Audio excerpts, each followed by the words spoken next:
Cornell did this study of 72 high-powered CEOs, and all of them indicated that their key to success was self-awareness. Hey guys, it's Becky and Billy. Hey, welcome to our weekly tidbits where we give you tiny little gems each week to help you in your leadership journey. We have a passion to help leaders get unstuck. So if you're serious about your leadership journey, tune in weekly. So what are we going to talk about today? Yeah, so this is a biggie. This is self-awareness, right? So I was just telling Becky, I was like, before we start, I've got to find this because we heard it at Business Boutique a couple years ago.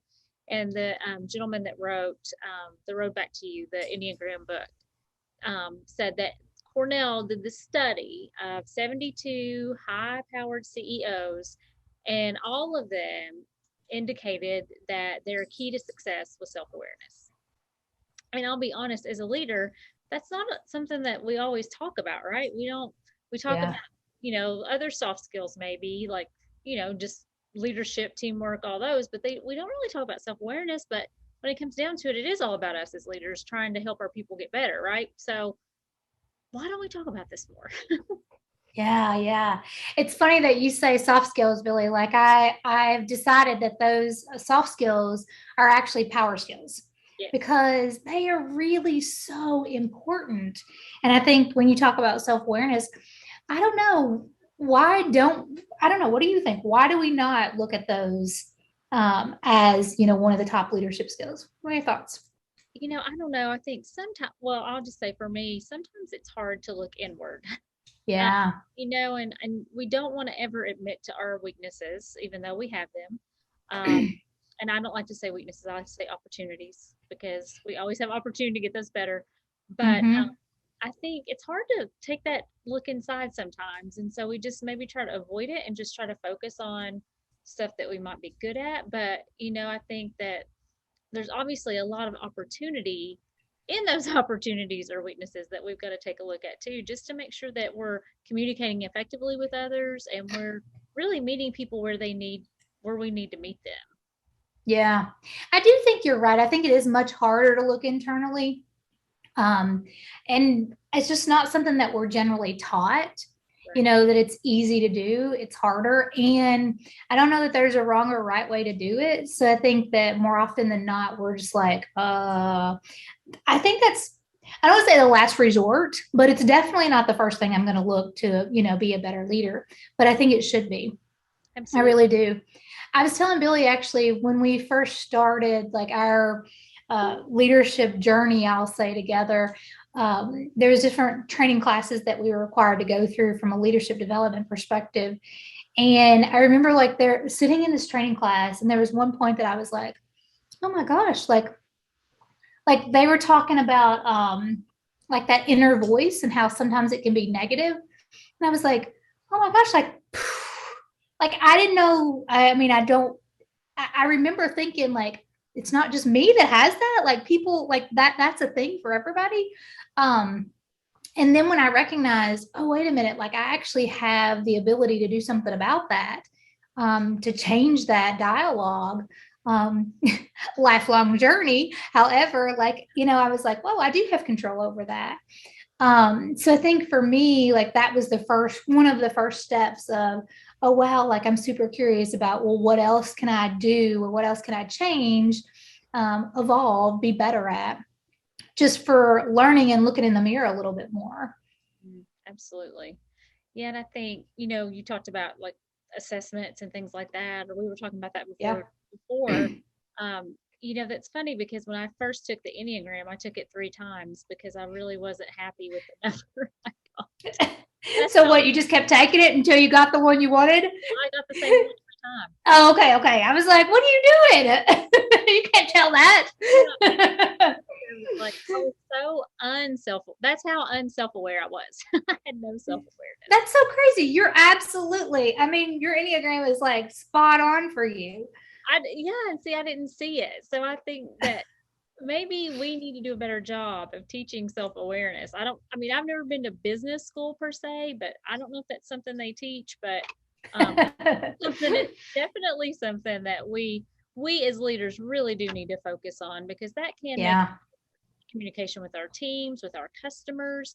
If we're not approaching people how we should be, then that can shut folks down very quickly. And I've seen that in my own right. I've Yeah. communicated ineffectively because I was trying to communicate from my perspective and not seeing theirs. So, Yeah.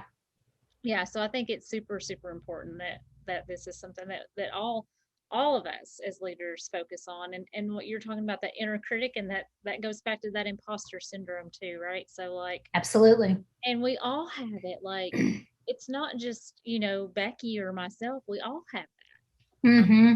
And it pops up, especially when we're trying something new, because it's like our comfort zone trying to keep us there. So Yeah. It's a protection mechanism, right? Like our brain's like, wait a minute, hold up, wait a minute, I don't know about all this. yeah, And I think though, when we do that more and more and more, it does help us to get more comfortable with the uncomfortable.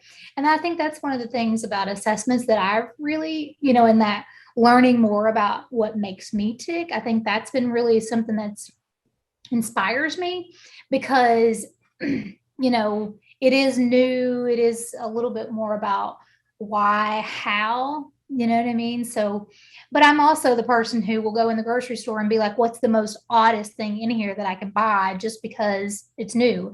Awesome. That is completely me. And it's just because like mushroom coffee. Yes, prime example. Billy's totally called me out on all my craziness here. So spotlight back on you. What are some of the assessments that you've taken that you've liked, or vice versa? So definitely Enneagram. I've taken Strength Finders before. It's been a long Mm-hmm. time ago. I'll be honest, I don't remember all those. DISC, I've taken DISC. Um, Yeah. and then we took one at the other company that we worked for, and it was like 3 letters. And I got mad because I didn't want I didn't get the letters that I wanted. Really hard time embracing my Who you are. my assessment. Um, but Let's take this offline. I'm going to start coaching her right now, y'all. I'm being transparent. I love it. I love it.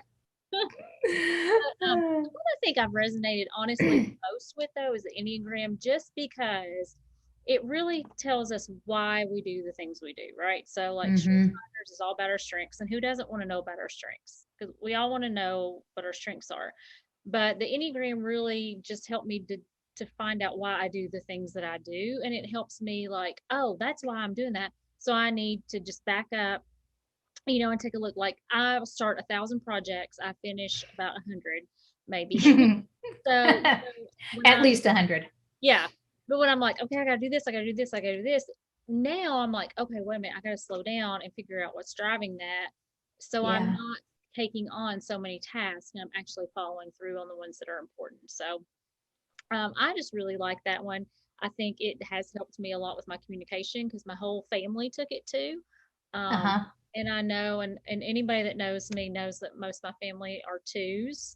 And so mine especially require a lot of attention, I should say.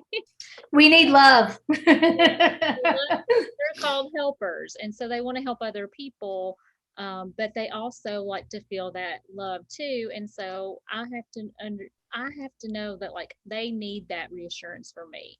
So Mm-hmm. so it's just been really good for my family too, not just from a professional perspective, but we took it with the family too. And now, I mean, we really do communicate a lot better. Yeah. That's awesome. I totally agree. The Enneagram is definitely one that stuck with me too. I am also a 2 and love to help. It is definitely the extreme of I will help anybody, and the extreme of sometimes I got to kind of remember that I have to ask for help too. So definitely the Enneagram. And what's funny, and we've talked about this before, is my husband is also 7, which Billy is. So I mean, we crack me up over here. We're 7s and 2s, and Yes. That's so funny. it's hilarious. Have Becky and Richie, or we never get anything done. We got to rein them in a little bit. Otherwise, it's just a big party all the time. There's nothing wrong with that for sure.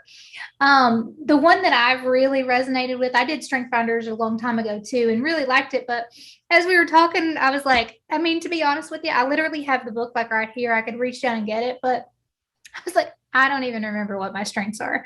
I mean, I'm sure I could make up some and they'd probably be pretty close to it, but the one recently, and I know that you and I have talked about this quite a bit because I recently got certified, but the one that's really been kind of standing out for me lately is called Standout.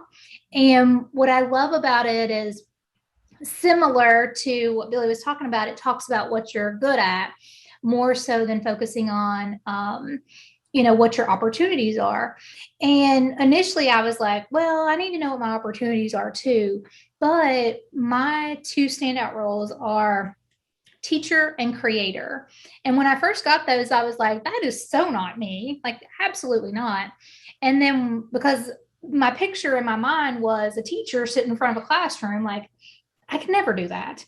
But then I started looking at it like the teacher loves to learn, like the teacher loves to teach others what they've learned, so that to the level that they can understand it too. I'm all about that. That's completely me, right? And then the other one was a creator. And I was like, oh my gosh, I wish I was artsy, but I'm so not, or creative, but I'm really not. But then I was like, that's not me. Kind of being resistant to it. But then I started thinking about it and reading a little bit more on it, where it talks about I'm always going to find a way. And I am very resourceful. If I've decided that something is the right way to go, then we're going to do it come hell or high water. Like that's just how I am. So that one has really resonated with me lately, just because it really is all about like, what you're doing, and how you're showing up. And that one has just really been stood out to me a lot. Yeah, there's a lot of great ones out there. So, we really recommend that you guys, if you haven't taken an assessment, please go do so. Yeah. Like I said in the beginning, self-awareness is a huge skill for a leader that we don't talk about enough. We really so, check those out. If you need some resources, we can definitely provide those for you. For sure. Becky, the standout, that's something I want to learn more about too, because she talks about it quite a bit, and so I'm excited to learn more about that one as well. So, yeah. But yeah, we'll be back and tell you what your strengths, what your roles are, because I think that's a good one for you. The other thing that I was thinking is it also taking these assessments and being a little bit more aware of yourself also for me helps me to recognize what my pitfalls are, or what could be my danger zone, or my areas to just kind of keep a watch on. And for one of them, and I see this in whether it was the one that we took at work that was very technical or very direct. And what I found interesting a lot is that when I do a lot of these assessments, that's like, a lot of kind of like, what's the percentage or the amount, like mine are super similar always. Like when we took that one, all three of mine were 1 or 2 points ahead or below the other. In the standout, there's 9 different roles, and literally all of mine were like really, really close. I like to say that's because I'm well-rounded. I don't know. I don't know if that's true or not, but I think like knowing what some of the things are that you're not good at will really help you to understand, how to be aware of those. As me, like the one that I was just telling you about being a teacher, that's great when I'm learning and I'm teaching others, but I also have to be super cautious that if you don't understand or you don't want to know, I gotta read that, right, and be able to step back and say, when you're interested in this or when you want to know more, then come and talk to me. Like, instead of saying, hey, no, Billy, you need to know about this, you need to know about this, you need to know about this. Like sometimes what I've learned is like I have to relax a little bit sometime and recognize that people will find the teacher when they are ready to learn. So be aware of like what are the downfalls of some of our assessments and some of our personalities or traits that we've picked up along the way too. Yeah, for sure. And I think it's a good idea. I was just thinking about that as you were talking, is like take this with your teams too. Mm-hmm. Because, I was just in a training the other day and and we talked about this in that training is like if I'm at a this is just a number scale, this isn't an enneagram, but if I'm at a 10 at something, but you're at Yeah. a 4, or if I'm at a 7 at something and you're at a 4, it's going to be a lot easier for me to get to a 10 than it is you.